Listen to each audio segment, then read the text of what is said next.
start off with a poem about my favorite flower. It actually bloomed not that far from me at Cornell University, actually. I first heard about this. I didn't know it was actually real until much later when I was,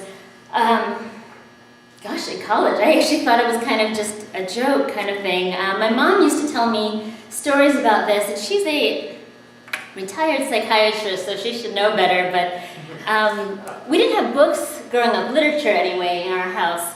It was all medical books and I think old dusty copies of Reader's Digest. But she would tell me about this flower from the Philippines, and I think it's found in Indonesia as well. And it's called the corpse flower. And it was a terrifying story, but I was always asking for it every night, as little kids do. And it's the inspiration, those of you who are theater geeks, it's the inspiration for Little Shop of Horrors, actually, is the corpse flower. It's also the largest flower in the world. It's about 8 to 9 feet tall when it blooms. Like the bloom itself is 8 to 9 feet tall. So, and I'm 5'4", so you can imagine how tall this bloom is. This is called the corpse flower. When the farmer saw the giant flower with a smell like bad fish and bad sugar, he could not look away. The purple skirt of the bloom begged him to return. And so he did, with a pail of water, and sang to it and caressed it and swiped beetles away from the blossom's lips. He even gave it a name, and when the farmer said the name out loud, the flower began to move, and then it completely devoured him. Villagers searched and searched for the farmer. When they too stumbled upon the large blossom, they decided to name it after a beautiful jaguar that once killed several children. But this flower does not want to be named. It does not want to be owned. When the flower heard this new name, it stretched to the closest person and ate the name as well.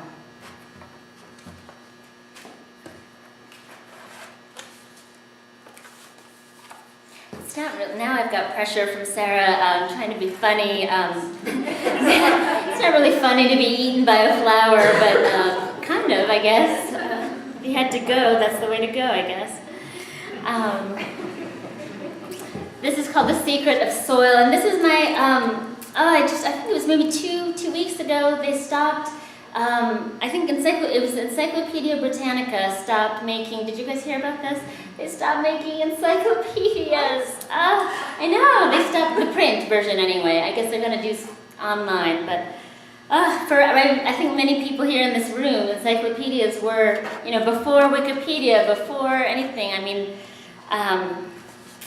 you could just, for me, I could just sit and read encyclopedias and be just bedazzled. So, this is the secret of soil. The secret of smoke is that it will fill any space with walls, no matter how delicate. A lung cell, a soapy bubble blown from a bright ring. The secret of soil is that it is alive. A step in the forest means you are carried on the back of 1,000 bugs. The secret I give you is on page 42 of my old encyclopedia set. I cut out all the pictures of minerals and gemstones. I could not take their beauty, could not swallow that such stones live deep inside the earth. I wanted to tape them to my hands and wrists. I held them to my thin brown neck. I wanted my mouth to fill with light, a rush of rind and pepper. And I can still taste them like a dare across a railroad track, sure, with feet, solid steps. I'm not allowed to be alone with scissors anymore. I will always find a way to dig.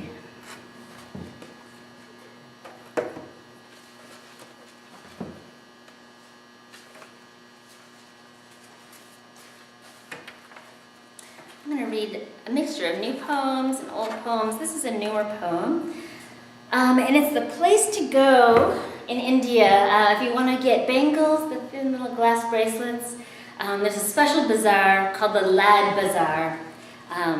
You could get bangles anywhere in India, but this is the place to go if you want to see the latest fashions, the latest sizes, everything. The Lad Bazaar. This is the place to be if you want bangles. A man with 5 lime green parrotlets perched on his shoulders and a pink one on his head hisses for you to step closer to his cart. If you buy 10 silver bangles inlaid with lac, he'll give you a bird for free. 5 bangles will get you a free bag of mangoes. A few stalls down, a woman with a baby on her breast will tell you of the ones you can't purchase anywhere else on this planet. The slim gold and silver bangles made of hollow glass. A single sneeze can send them shooting 6 feet in the air. A laugh could blow them clear across a pineapple plantation. Each bangle variety has a name like Gina Teri Gali Mim, which means living in your streets. At the other end of the spectrum, Shishensha Kada, the king of bangles. The ones I want lie somewhere in the middle, the kind to match the beads my grandmother holds as she prays to live long enough to meet my sons. The kind that ring a rain of tiny lantana flowers on the sandals I accidentally leave on the steps overnight. Bangles that clink like a baby goat laughing in her sleep.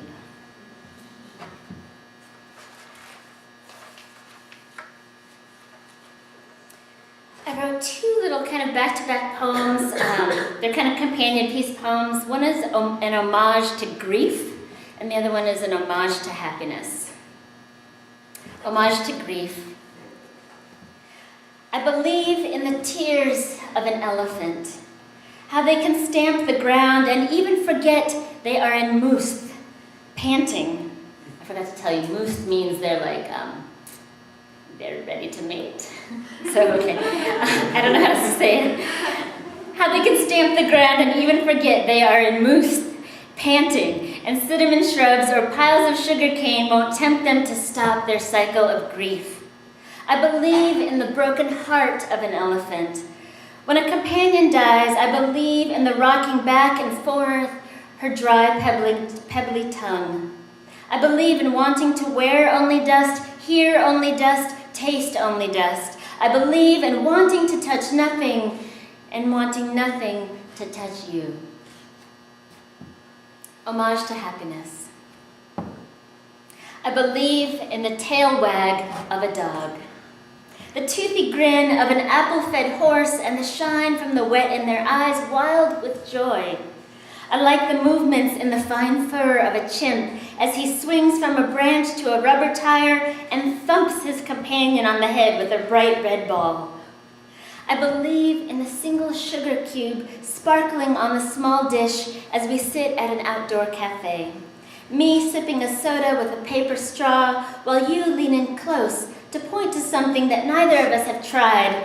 But we will today, and the waiter will say, good choice, my favorite, as he gathers up the vinyl menus and leaves us.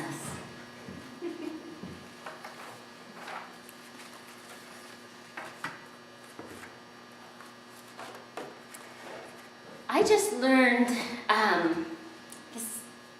this may not seem monumental to anybody, but I just learned how to play chess this year.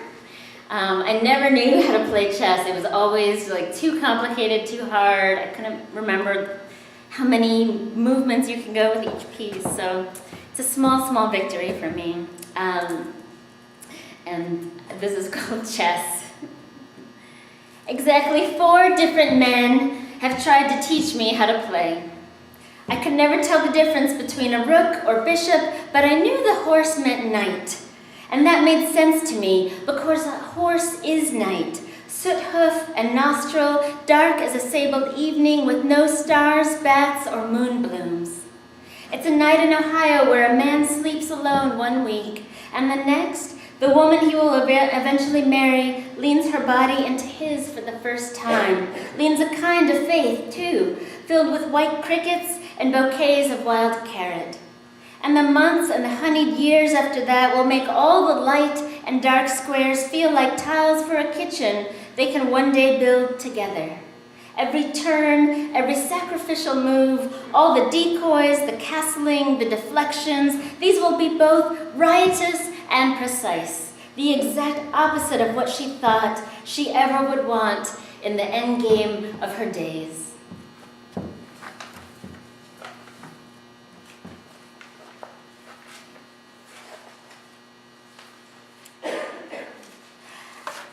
One of my favorite writing exercises to do is to kind of, I mentioned my mom was a retired psychiatrist. One of the books that she had was kind of they had a new version each year, but of all the lists, it was an index of all the phobias that are out there in this world. And so now, for you guys, it's all conveniently located on the internet. I think it's called thephobialist.org.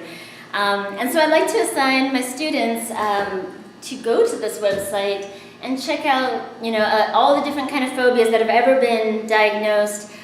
They have things like, the fear of spiders, of course, arachnophobia, the fear of Friday the 13th, the fear of the Pope, the fear of peanut butter sticking to the roof of your mouth. Yeah, did you have a question? Or no? Okay. You're just waving? Okay, sir. So,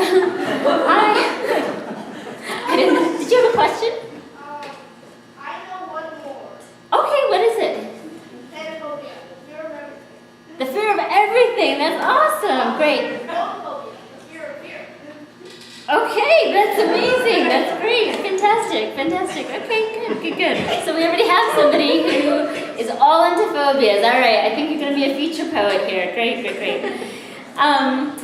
So what I'd like to have, so you can take one of those phobias, or you can go to thephobialist.org and pick a phobia. And what I'd like to do, it's kind of a great exercise for both fiction and poetry writers, because I think it teaches empathy, actually. One of the exercise I give is to to write a persona or to create a character with someone who has this phobia, but don't make fun of them, to actually imagine what it's like to be a person who's afraid of the moon or afraid of everything, just like you said, So it's kind of interesting. I change it every year, but one of my, I do exercises along with them. So the one I chose one year to do is called Hippotomonstrosis Capitalophobia, which is the fear of long words.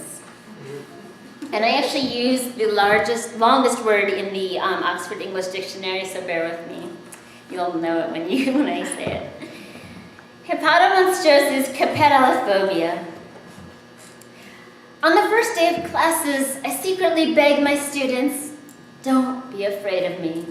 I know my last name on your semester schedule is misspelled or chopped off or probably both. I can't help it. I know the panic of too many consonants rubbed up against each other, no room for vowels to fan some air into the room of a box marked instructor. You want something to startle you? Try tapping the roots of a potted tomato plant into your cupped hand one spring, only to find a small black toad who kicks and blinks his cold eye at you or the sun or a gnat. Be afraid of the x-rays for your teeth or lung and pray for no dark spots. You may have pneumono ultra microscopic silicovolcanoconiosis or cold lung. Be afraid of the money spiders tiptoeing across your face while you sleep on a sweet, fat couch, but don't be afraid of me, my last name, what language I speak, or what accent dulls itself on my molars. I promise I will tell jokes. I promise I will help you see the gleam of the beak of a mohawked cockatiel. I will lecture on luminescent sweeps of ocean full of tiny dinoflagellates oozing green light when disturbed. I promise dark gatherings of toadfish and comical shrimp just when you think you are all alone in this class, hoping to stay somehow afloat.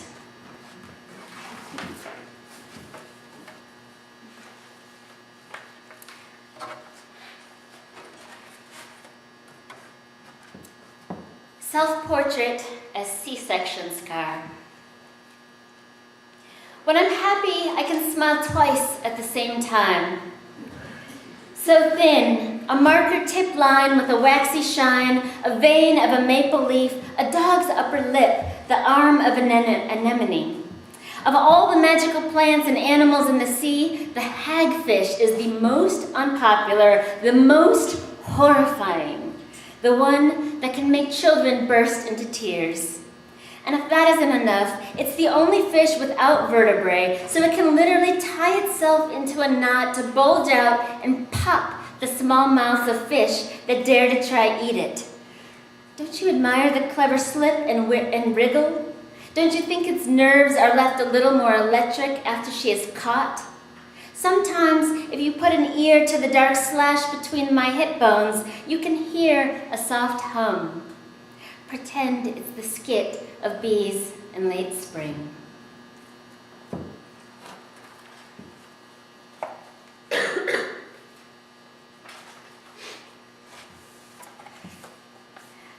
Parents in the audience might know this. When I had my first child, there was always this weird.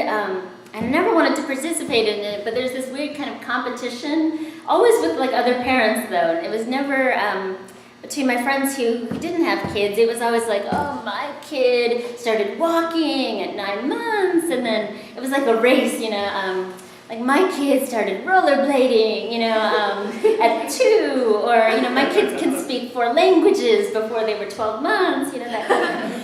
So I was very nervous and very just kind of worried and stressed all the time that first 12 months, because my son was not he was not speaking along the same timeline, as the guidelines. Like by age 12, he should be, or by 12 months, I think the thing is he should have 50 words. He had 3.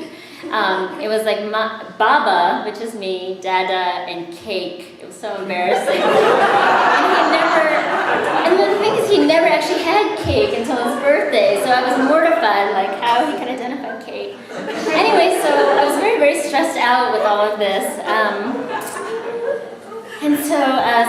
So now he's almost 5, and my friends who've met him know that he can speak. In fact, I miss those days when it was just kind of quiet and nice, and we didn't have, in fact, he just called me right before dinner and just asked if I was going to read the poem about the hagfish exploding other fish's mouths. So that was kind of for him. This is called Waiting for Him to Speak. Sometimes she squints, like the queen whose crown was too heavy for her head. Sometimes she sighs, and the sigh is a pin of wind through his hair. And his hair is the tobacco hue of an owl feather. She repeats colors, her name, his name, points out cats and birds in his chunky books, and he studies them close, but is silent. Because of these books, she imagines daily what it would be like if she were a mama owl and he were her owlet. Or if she were a cat and he were her quiet kitty. These are her thoughts now, not about what color of high heels she will wear to the party next week or the key code of a house once given to her by a married man. She reads her son books about elephants on a bike, hippos wearing pajamas, and about more owls who seem to have gotten themselves lost. There are only about 500 whooping cranes left on this planet, 300 California condors, and just over 6,000 or so beach mice. During the months that she waits for him to talk, there will be even less of these animals, and she feels guilty for waiting, for wanting it so badly. By the time you get to the end of this poem, there will be no more pygmy rabbits left on this earth. The last one will die as she waits for her son to speak. The nights are loose, long braids that unravel at the ends. But he will have his books. He will always have his books. Last one I'm going to read. The last one I'm going to read is it's divided into 3 sections. It's how all the spices from around the world are categorized. So anything from pepper to licorice can be classified as coloring, fragrance, or heat. And this is called spices. Coloring. If your man doesn't know cumin from cardamom, man, it's time to let him go. But if he discovers a wetted paintbrush dipped into turmeric makes a soft yellow line on your back and spells something like, "You are my son," then keep him, girl, and hold on tight.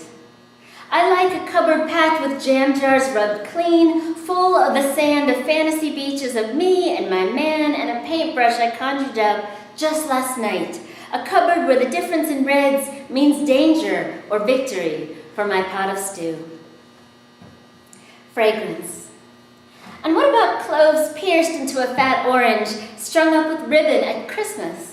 Who came up with that, and what kind of twisted need did they have for the occasional prick of spikes under fingernails?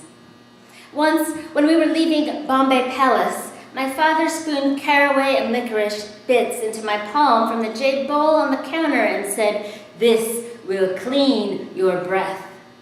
The owner just looked at us, twitched his mustache, and nodded. Heat. Pepper is the obvious choice, in its powder form, I mean, but there's something about the crush of peppercorns into a salad over pasta, the twist and flex of wrist that sends men back for more. If you really want to impress, try chili flaked fresh under a rolling pin and wax paper.